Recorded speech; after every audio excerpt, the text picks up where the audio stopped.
Air Marshal Terence Sherry, Minister SB Moyo. Where is Walter Muzembe? Don't forget my blessing Ali. This government, mama, is corrupt and bloodthirsty. No to clueless government, sex for Mr. Appointments. No to gold mafia. Even you, Prophet Angel, you a criminal. Zvakamira seiko. Yeah, ndichangosvika. I was absent since Monday, so ndichisvika ndabva ndangosangana nemamessage vamwe vasiri kufarawo, especially the Islamic community about conversation yekutumwa kwaedza kuitwa nasekuri bhanda kwandiri, to the extent yekuti vamwe vati tinokuuraya utizive isusu tiri mamuslims. And they proved to be angry. Vamwe vakandifonerawo vakati vamwe vangu vakutobvudzana ikoko kuti vari mubato riri kutonga kuti munhu uyu akamira sei, anotiziva here. Isusu muZimbabwe tine freedom of worship, hatidi munhu anotaura chimwe chinhu against Islam. So vanga vane shoko rekuti rekundikumbira kuti ndinofanirwa kuita reverse my statement. Or that I should face the consequences. Now, I would like to send a very, very, very clean and very clear word to all those guys. So, shoko rangu kwavari nderekuti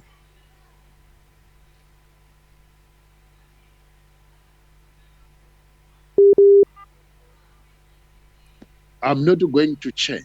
For to do so is against my faith, and to do so is unholy and unsafe. I cannot change. Because chivayo kwavaindituma kwana sekuru bhanda kuti ndivataurire kuna Chivhayo. Handi Chivhayo ari kuZimbabwe kwaHarare. Ivo futi vari kuZimbabwe kwaHarare. Why is it that ivo vanoda kutsvaga ini ndiri kuSouth Africa kuti ndivataurire kuna Chivhayo? Ivo vakange vari zvimomo. Havasi zvimomo. Havana mafoni. Handiti vaitaura neni foni. Saka vakaona kuti foni yangu inini ndo inogona kusvitsa shoko kuna Chivhayo, ivo havagoni. Okay, fine. Right. Inini ndiri muKristu. Ivo maMuslim, ivo zvigure. We are in totally different spheres. Zvavo zvokuda kufamba nyepera vanhu vachiti tinonamata Mwari mumwe chete. Kana dai tainamata Mwari mumwe chete, manyasarandi ese anova maMuslim machawa, kana dai vakange vakabva kunyasarandi tichinamata Mwari mumwe chete, vangadai vakasikojoina kusikonamata Mwari wechiKristu nokuda kwokuti vanoti tinonamata Mwari mumwe chete. Handizve. But ivo kubva zvavakapinda muZimbabwe vanotanga kuvaka mamoski vachiti ivo vanonamata Allah, isu tinonamata Jehovha kuburikidza naKristu Jesu. Ivo vanoti tinonamata Mwari mumwe chete. Yezvo tinonamata Mwari mumwe chete, zvavakabva nyasarandi neuchawa hwavo vakadi kusikoobserva kuti zveshuwa Jehovha wamuri kunamata ndiye Mwari watinoti Allah tiri nyasarandi. Saka isusu takutonamata Jehovha panapa. Saka nokuda kwokuti tinonamata Mwari mumwe chete kana tiri nyasarandi.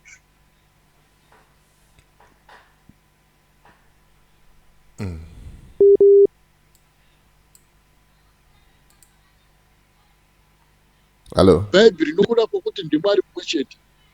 Why is it that they failed to do that? So, my message to them is this. Izvi zvokutumirwa ma-death threats hazvina basa rese. They will die. They will perish by correction. Handidi zvokubvundutsirwa nemunyasarandi nekuti inini chiKristu changu handina kutumirwa prophet, chiKristu changu handina kutumirwa bishop, chiKristu changu handina kutumirwa evangelist kana mudeacon, chiKristu changu handina kumboona muvhangeri akauya kuzondiparidzira kuti Kristu wakanaka. Ndakadhumana naye and I became a Christian. ndakadhumana naye Jesu. Saka I don't tolerate this nonsense. And I have read the Quran. I know where it states kuti maKristu hadiwi anofanirwa kuparadzwa. That is why as we speak right now, if you Google, you will be shocked how many Christians are killed per day in Islamic states in the name of Allah. Kuzimbabwe kwacho kwavakazara mabwida machawaya.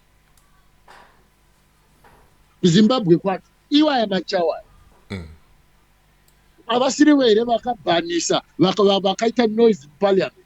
Taita mistake ekuzadza machawa parliament. Vakabhanisa the Lord's prayer vakandezvechikristu. Vanadokora nanamuliswa nabiti maMuslim.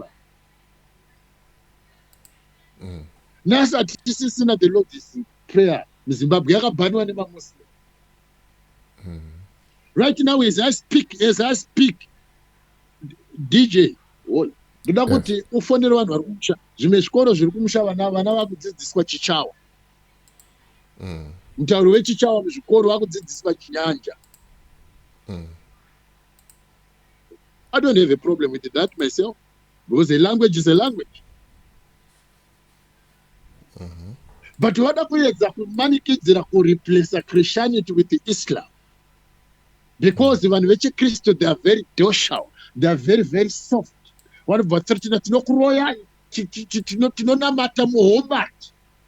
I don't care about Muhammad, he died. Vakafungidzira kuti achamuka saKristu Jesu akaora akadyiwa nembwa nanhasi maMuslim chengete imbwa. Ndini ndiri kudaro ndokuda kwokuti ndo zvakaitika paupenyu hwavo. Christianity was there long time before Islam. Saka ndidi inini kuthreatenwa nevanhu vanonamata satanism. Andidi ndiri kuramba DJ Bolo kuthreatenwa nemasatanisti. Masatanisti vanava. Ndiri kuramba inini to be subjected kana kushandiswa nemasatanisti. Andidi zvokutumirwa madeath threats nemasatanisti. Otherwise they will die by correction. Ndava zvinzwe zvandiri kutaura. Andidi kuthreatenwa nemabranda nemabwidi nemachawa. For whatever reason, and he told me, I don't want. Let them hear it. Kana vachina chichawa ichocho vanoenda kunochitira kumusha kwavo, kana vapedza kuchitira nyasharandi vodzoka kuZimbabwe. Kwete kuti vandithreatene neini nechisatanism. Handidi kuthreatenwa nemasatanist. Inini I'm one guy who went underwater. Ndakandosvika pamberi pechigaro chaSatan and I spoke with the devil. I spoke with the devil.